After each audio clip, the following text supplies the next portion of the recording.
by the end of this discussion, so that it would be clear for you people, those who are on the in hearing it, that we have to differentiate between the symptoms and signs of the upper and lower motor neuron lesions, and we have to clinically identify the conditions which are associated with the upper motor neuron lesions, and identify the common conditions which are presented with the signs and symptoms of lower motor neuron lesions, which is also called as a most of the time commonly acute flaccid paralysis. And there are so many common conditions which are prevalent in our country, which are the part of AFP, and the most important among which is the poliomyelitis. And the fourth is, I will like to talk about the importance of polio eradication program in Pakistan, which is very important. So we are starting with the motor system. As the name suggests, the motor system is the system of central nervous system which is involved with the movement of body, right? So primarily it is having two important parts, which is the pyramidal tract and extrapyramidal tract, which is basically involved with the movement of the body and performing of the so many daily tasks of her daily tasks.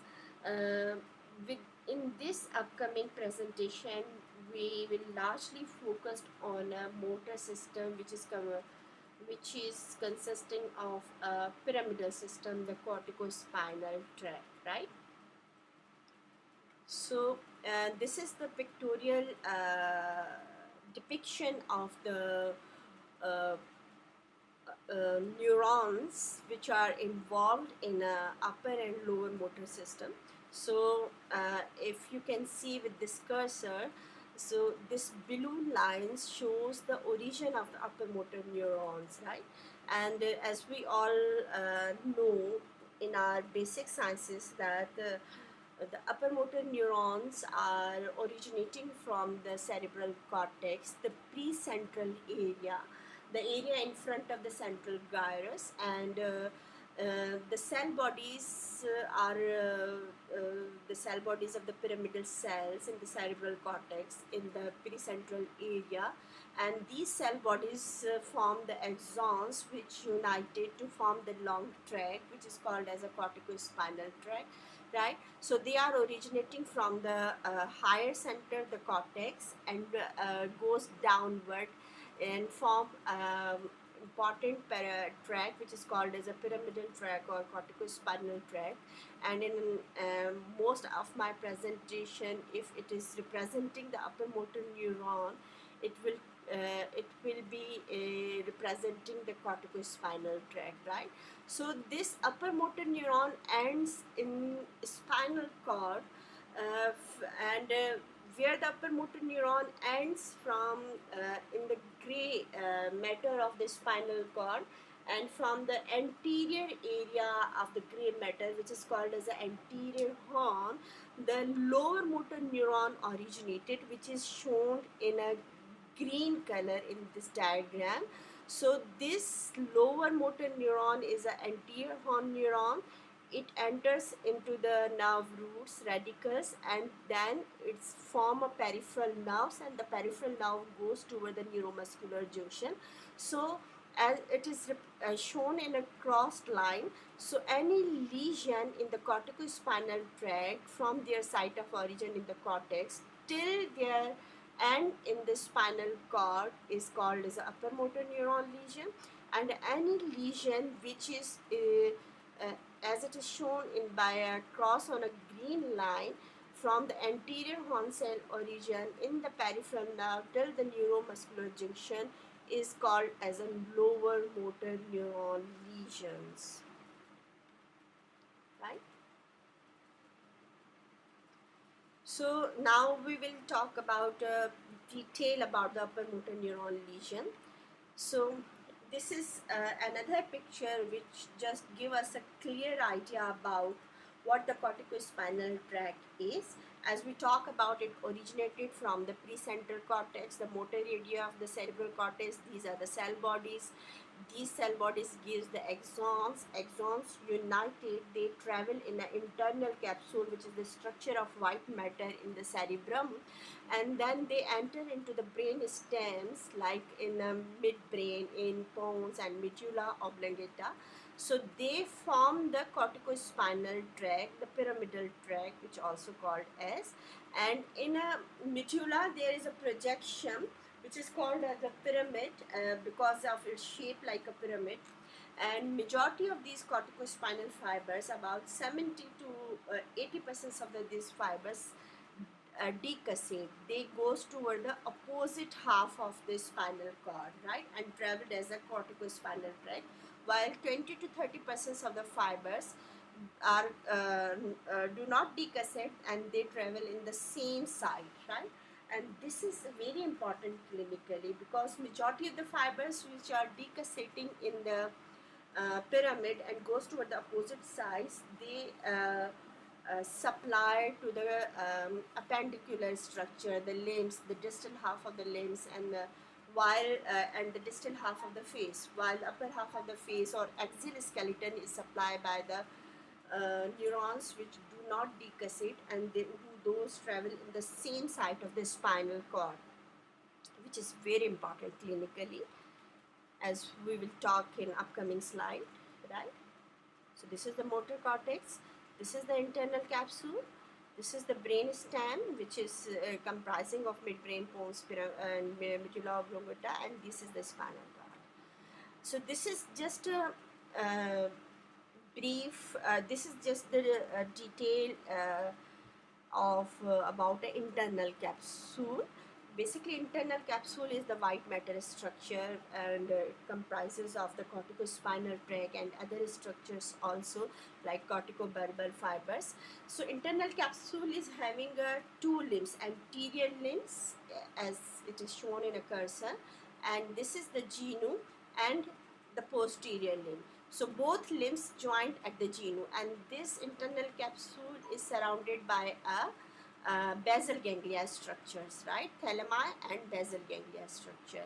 So this internal capsule, the posterior limb of the internal capsule, which contain the corticospinal fiber, is the commonest site of the lesion of upper motor neuron type, right. This posterior limb of the internal capsule also contain the sensory fibers, the sensory radiation, the auditory and visual radiation. So most of the time, it's if there is a lesion in the posterior limb, there are also sensory issues. So the lesion of the motor system does not mean switch on, switch off, only the motor findings. There may be a sensory findings also, right. So now with this discussion, we can clearly understand what is the upper motor neuron lesion. It is the damage of the upper motor neuron in the higher center, the cerebral cortex, or the descending motor tract, which is the corticospinal tract. There are numerous causes for the upper motor neuron lesion. It could be a trauma, the road traffic accident, right? It's contusion, concussion, bleed, whatever. It can be a tumor, the space occupying lesion, the vascular disorder, the most common cause, which is either a thrombus or hemorrhage, infection like meningitis, encephalitis, so on. So what are the commonest site of the upper motor neuron lesion? The most commonest site is the internal capsule, and internal capsule, the most common side of the internal capsule is posterior limb of the internal capsule, where the corticospinal tract is, and the most common vessel involved is MCA in case of cerebrovascular cause of the upper motor neuron lesion. So just to give a flow diagram about a lesion of the internal capsule, particularly the posterior limb of the internal capsule, the clinical manifestations are motor loss, which is hemiplegia, and as we discussed that the posterior limb of the internal capsule also contain a sensory fibers, so there is also a loss of somatic sensations like vision and hearing.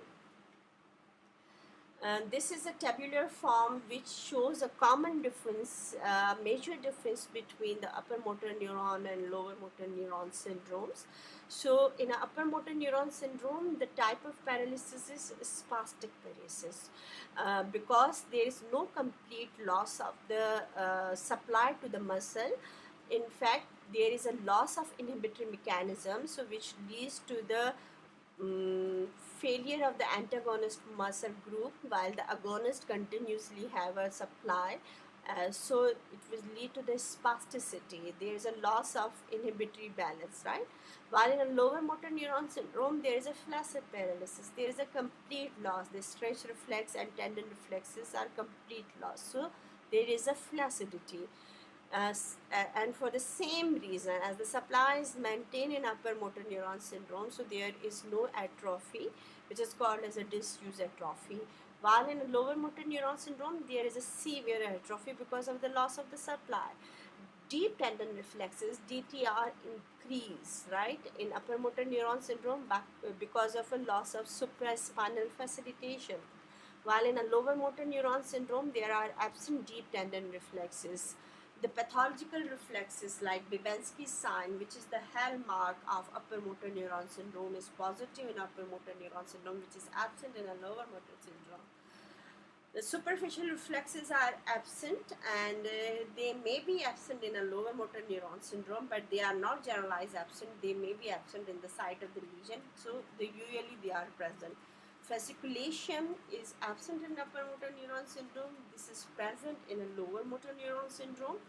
And while the fibrillation, which cannot be seen by observer eye, but can be observed on a nerve conduction studies, and EMG is present in a lower motor neuron syndrome. So this is another picture which just give us an idea, as we discussed, that most of the fiber of the corticospinal tracts are crossing the opposite half in the pyramid. So when there is a right side of the brain is involved, or there is a damage on the right side, it leads to the clinical symptoms on the opposite side. So if the damage is on the right side, the clinical symptoms are on the left side, right? So this cursor shows.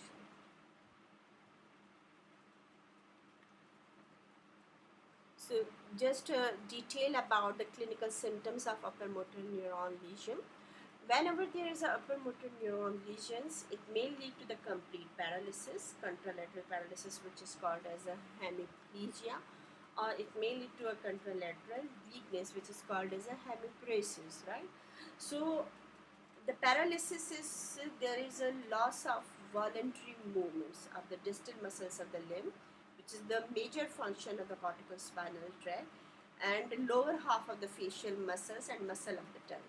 As we discussed that majority of the fibers are crossed in pyramid and goes toward the opposite side, but yeah, the 20 to 30% of the fiber of corticospinal tracts do not cross, and most of these fibers they supply to the muscle of lower face and axial structure.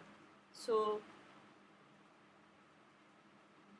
and contralateral paresis, weakness, the muscle retains some movements of the axial muscle and upper facial muscles, right? And as we discussed, because why there is a paresis in upper half of the face and axial, because axial muscles are supplied by the descending motor tracts other than corticobulbar tract, while and the upper face is also supplied by the ipsilateral fibers of the corticobulbar system.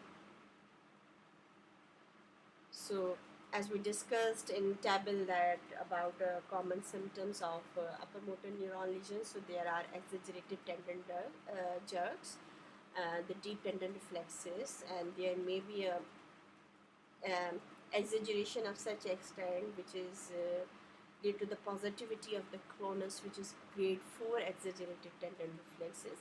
So this is because of a supraspinal facilitation and positive Babinski sign. This is the picture which shows about positivity of Babinski sign, and as I discuss it, it is one of the hard sign of upper motor neuron lesion. Whenever there is a positive Babinski, it always represent a upper motor type of neuronal lesion. Now we are talking about a lower motor neuron lesion. So, as the name suggests, the structure is started from the anterior horn cells and ends at the muscles. The lower motor neuron, as I already explained, this is the spinal cord cross section, and this is the red arrow which represent the cell body of anterior horn cells, and these are the axons of the anterior horn cells. These are the lower motor neurons, right? Lesion over here from anterior horn cell bodies till the axon of the anterior horn cells, and they are supplied to the receptor where any lesion from the cell body of anterior horn and their axon which unite to form a peripheral nerve over here or at a neuromuscular junction. So lesion over here leads to the lower motor neuron lesion. By definition, it is the damage of the lower motor neurons, which is the spinal cord or also the cranial nerves, their nuclei or their peripheral fibers. So any damage over there leads to the lower motor neuron lesion. There are so many causes of the lower motor neuron lesions like trauma, infection, neuropathy. We will discuss in the upcoming slide. So, and as we talk about that, the lower motor neurons are a motor neuron which are located either in a gray matter anterior gray column, anterior nerve roots, spinal lower motor neurons, or the cranial nerve nuclei of the brain stem and cranial nerve lower motor neurons. So what are the common effects of lower motor neuron lesion? It could lead to the structural changes in the affected nerves and muscle and the functional changes, right? So the nerve which is damaged, it shows when it is seen on electron microscope degeneration pattern, and in muscle whose supply has been lost because of a lower motor neuron lesion, this shows atrophy, and on an electron microscope this shows an increased number of acetylcholine receptors. So these are the structural changes which occur with the lower motor neuron lesion. What are the functional changes or clinical manifestations? As we discussed in table about a common difference between upper and lower motor neuron lesion, they are flaccid paralysis because of the loss of supply, the complete loss of the supply. The stretch reflex and tendon reflex are completely lost, which leads to the flaccidity, and flaccidity leads to the difficulty in performing the motor task, and or even in fact the impairment of performing the motor task, maintain the body posture and position. Fasciculation is the twitching of the muscles, and this is because of supply the damage, the side, the lower motor neuron is damaged, but the side below that is regenerate the action potential and try to supply the muscles, and then muscle supply leads to the contraction or twitching the muscle in a group, which is called as a fasciculation. And while the fibrillation is a term which is usually identified on electromyogram studies, right? So this fasciculation, if occur due to lower motor neuron lesion, is completely disappear when there is a complete damage of the neuron, lower motor neuron is completed, or this disappear when the recovery of the damaged lower motor neuron occur. So other manifestations are lower motor neuron lesions are degeneration, supersensitivity, reaction of degeneration.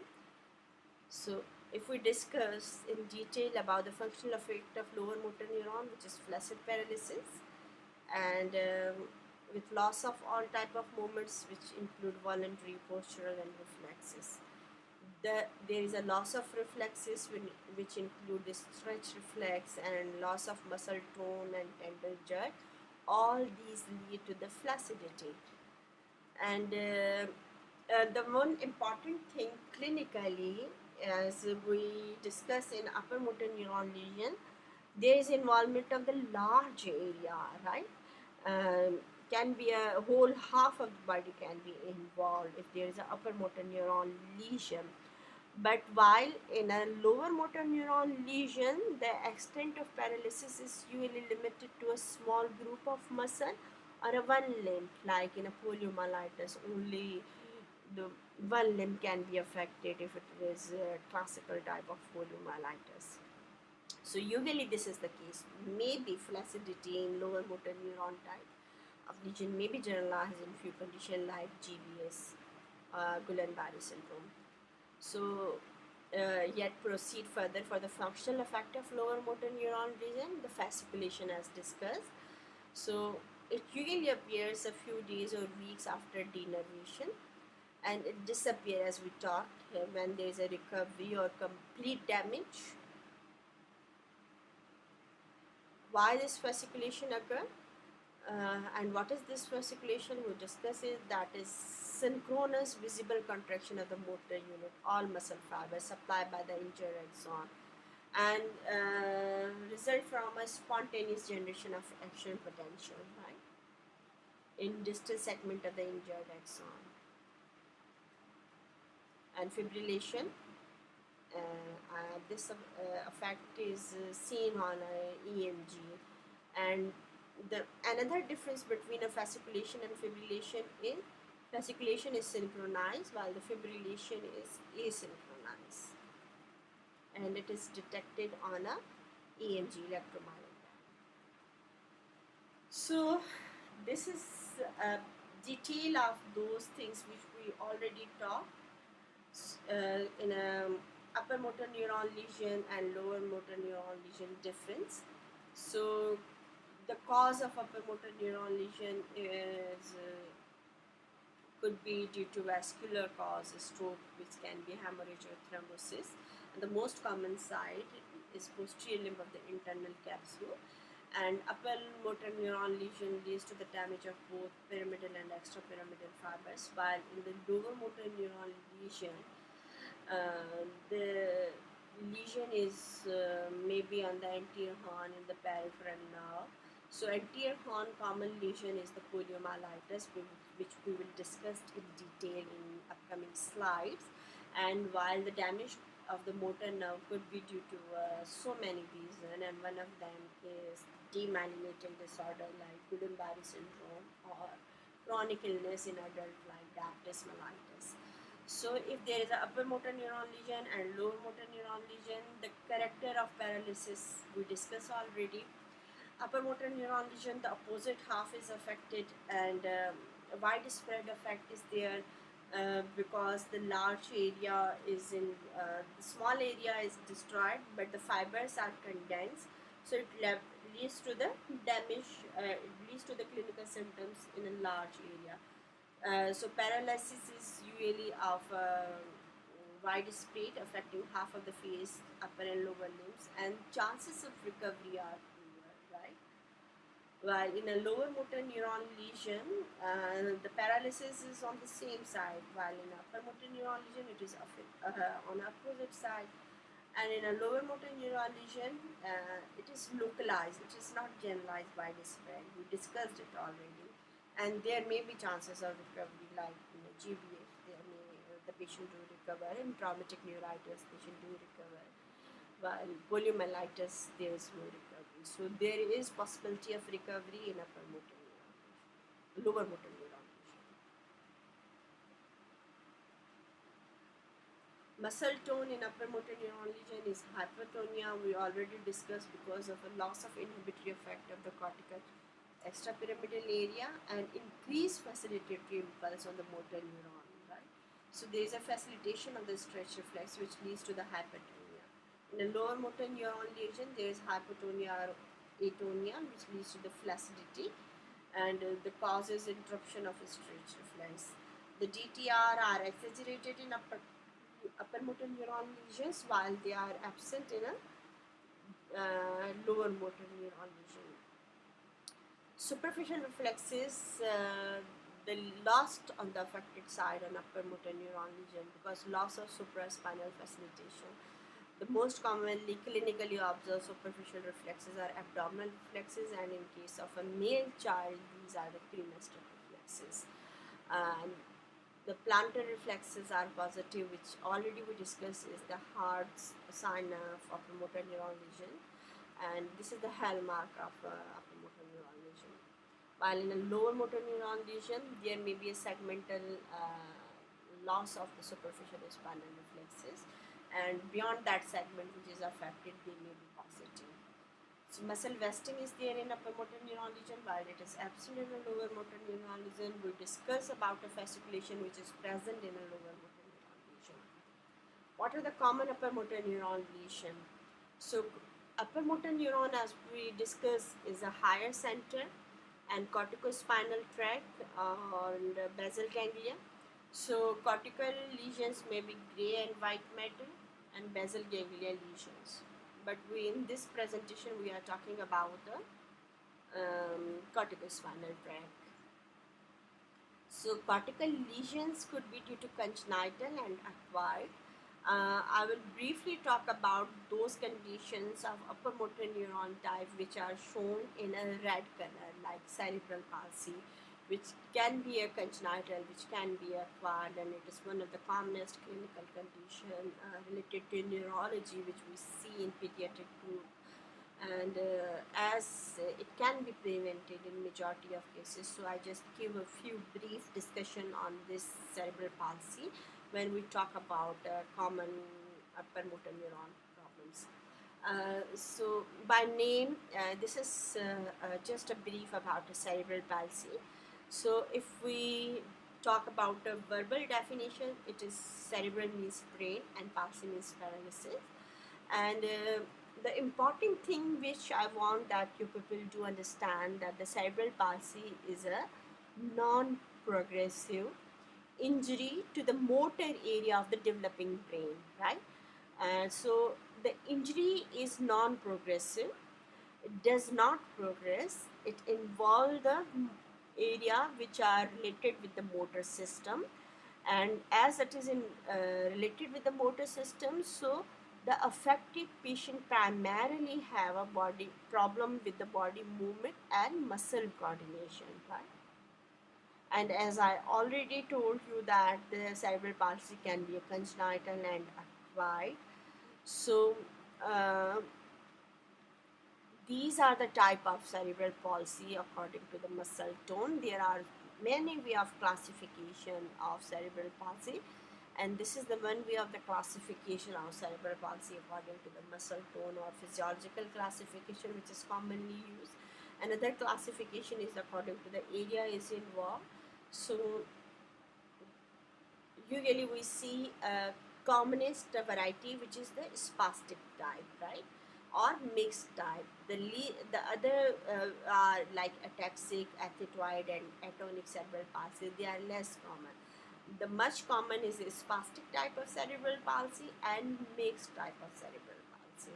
And among the spastic type of cerebral palsy, the spasticity can be generalized, which is called as a quadriplegic, can be paraplegic, diaplegic, right?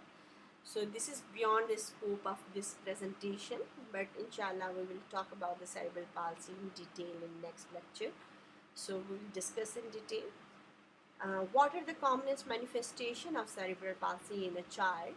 So the most common manifestations which parents observe is a developmental delay. The patient do not acquire the developmental milestone appropriately on time.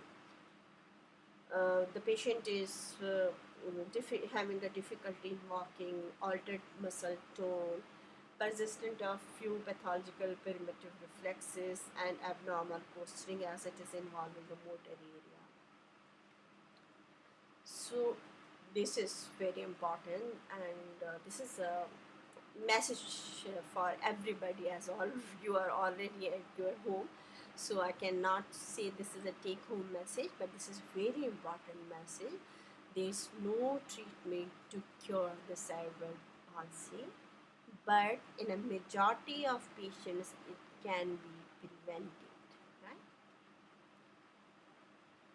So whatever the brain damage happened in a developing brain, it cannot be corrected, right? So what how to manage the patient with the cerebral palsy? Do identify them early, give them multidisciplinary care and support, so decrease their dependency and increase their functional utility in society. Okay, this is all about the cerebral palsy. Another important upper motor type of neuron lesion is stroke. So stroke is basically a vascular phenomenon which leads to the infarct or bleed, and this infarct or bleed leads to the brain cell death, right? As we all knew about that. So these are the type of strokes. The most common is arterial, but there may be a venous stroke, and both arterial and venous stroke can be ischemic and hemorrhage. The sign and symptoms of stroke, as it is an upper motor neuron type of lesion, so there is hemiplegia or focal motor deficit, and the most common site of stroke is posterior limb of the internal capsule, which contain the sensory fiber for the hearing and vision. So there are sensory issues, aphasia, seizures, headache, and altered mental status can be the sign and symptoms of a stroke. Now we can talk about the lower motor type of common conditions related to lower motor type. And the lower motor neuron lesion is called as acute flaccid paralysis. And acute flaccid paralysis has a peculiar definition, which is a sudden onset of paralysis or weakness in any part of the body of child less than 15 years of age, or whatever the age is when the polio is suspected. So AFP is a reportable condition. Somebody find a patient with AFP, it should be informed to a AFP team, which is concerned with the detection of a poliomyelitis. So what are the common conditions which are a part of AFP? The poliomyelitis, Guillain-Barré syndrome, transverse myelitis, traumatic neuritis. Now, we are talking about a lower motor type of neuronal lesions, and as we discussed that the lower motor type of neuronal lesions include a poliomyelitis, GBS, traumatic neuritis, and as we discussed in our objective of this talk,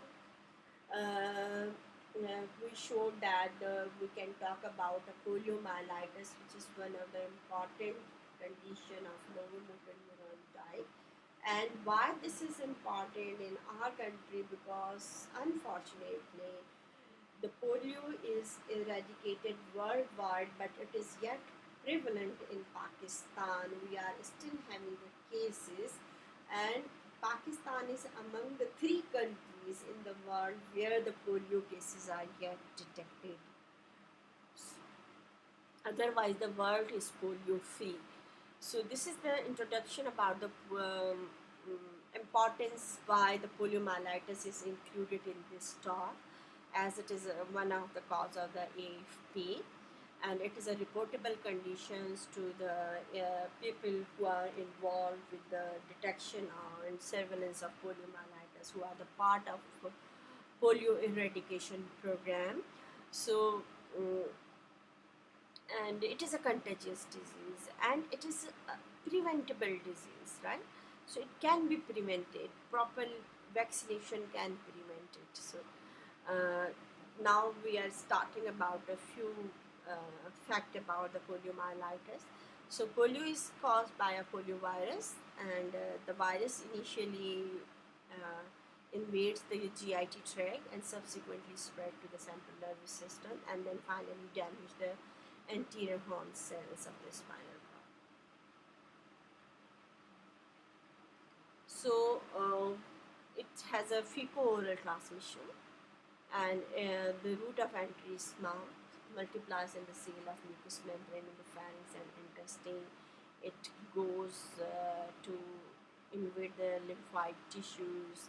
It has a hematologically spread, becomes a neurotropic, virus becomes a neurotropic, and destruction of the motor neurons in the anterior horn and brain stem. And this is, we see patients with the poliomyelitis. So the dependency and functional abilities reduce, and impairment in ADL and social stigmatization is obvious in this picture, right? And the most important thing is primary immunization, which can prevent this all, right? So poliomyelitis, the polio word means a Latin word gray matter. Myelitis means inflammation of the spinal cord. So the inflammation of the gray matter of the spinal cord, the anterior component, which is the motor component of the spinal cord, the disease result in the destruction of the motor neuron caused by the poliovirus. We learned that it is a neurotropic virus. It's highly contagious, usually infects 100% of the susceptible patients, and the only reservoir is the human. So its transmission is fecal-oral. So polio has a multiple type, and the paralytic poliomyelitis is the type of poliomyelitis which we are talking about. So 0.1% may be a spinal poliomyelitis, bulbar poliomyelitis, and polioencephalitis. So spinal paralytic poliomyelitis is having initial clinical manifestations like cough and flu, and then symptoms-free interval of about 2 to 3 days, which followed by headache, myalgia, hyperesthesia, fasciculation, and then asymmetrical flaccid paralysis. The most of the time, the flaccid paralysis is asymmetrical in a poliomyelitis involving of the one limb, but in a rare situation, the polio can be a symmetrical. So polio should be suspected in every child who is unimmunized with paralysis, or very rare, the polio can occur after a OPV vaccination because it is a live vaccine. And usually these rare cases are those who are immunocompromised. And how to confirm? By stool culture.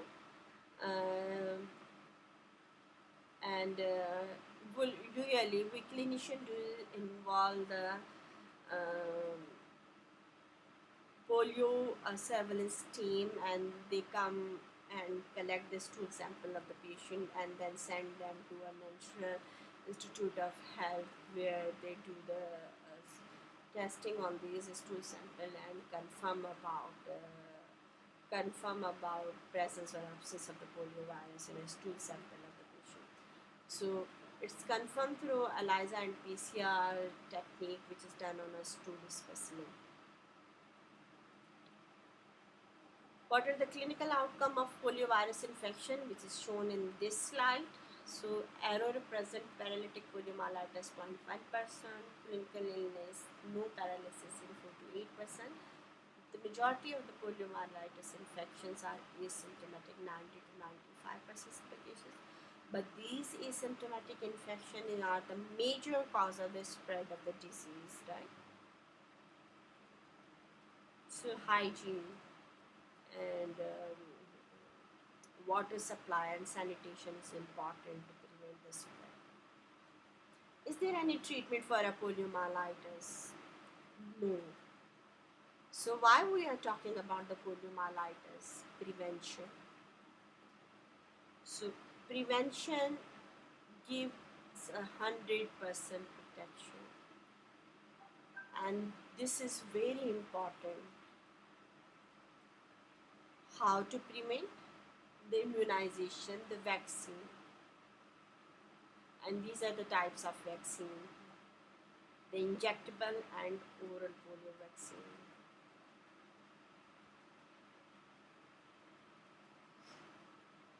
These are the few important clinical aspects.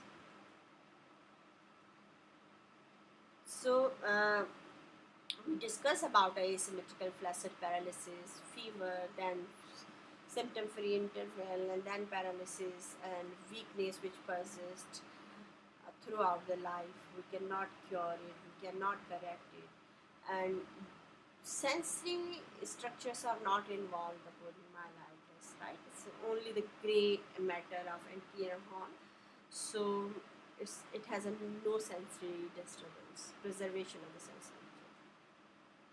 What is polio eradication?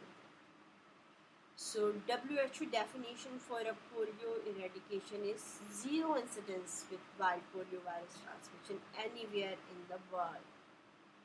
Is called as a polio eradication, and most of the world has eradicated the poliomyelitis except for 3 countries, right? And unfortunately we are included among those 3 countries. So what polio eradication requires? So find and controlling the wild poliovirus in human population, finding and controlling wild poliovirus in the bodies. So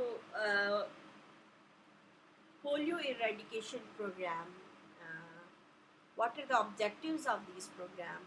These are very important to understand.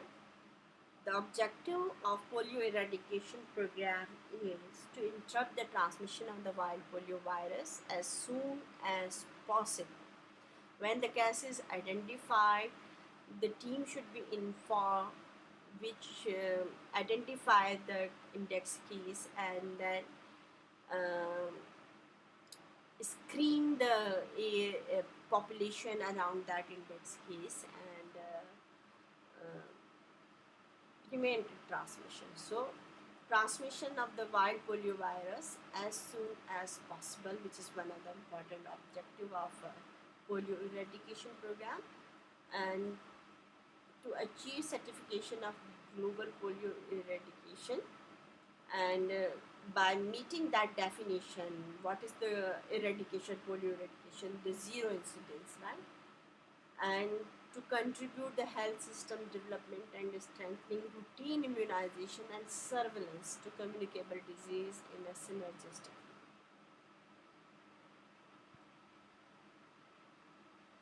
So these are the 3 countries where there is yet endemic transmission of polio is continuing.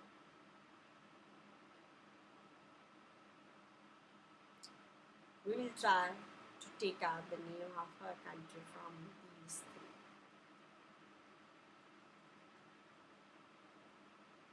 So this is something about a polio eradication program in Pakistan, which was the last objective of my talk. So Pakistan polio eradication program continued to implement the National Emergency Action Plan for polio eradication 2018 and 19, focusing on reaching every child in Pakistan with the polio vaccine in order to ultimately stop polio virus circulation. Okay. So in March 2019, the program carried out at a sub-national immunization day campaign (SNID) in 97 districts and towns across the country to vaccinate a total of 20.5 million children. In 2019, 6 cases of wild polio virus have been reported.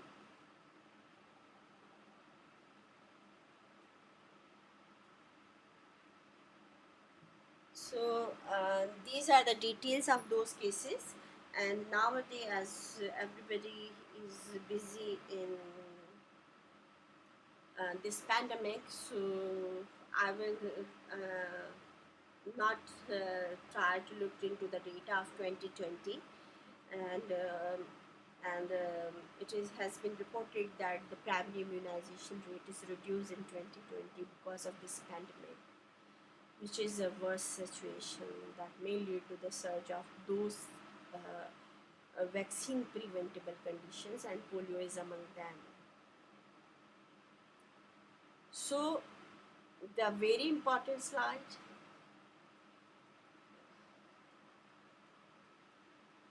no cure for polio, but it can be prevented. So our aim is to identify the patient who has been infected, inform the polio eradication team, and the most important is being a healthcare worker, convince the people about a primary immunization which is available everywhere, even in this pandemic situation. Right? I hope that I can clear the objective of this talk, which is upper motor neuron lesion, lower motor neuron lesion, the common upper motor neuron lesions in children and common lower motor neuron lesion, and then a bit detail about the poliomyelitis. Thank you.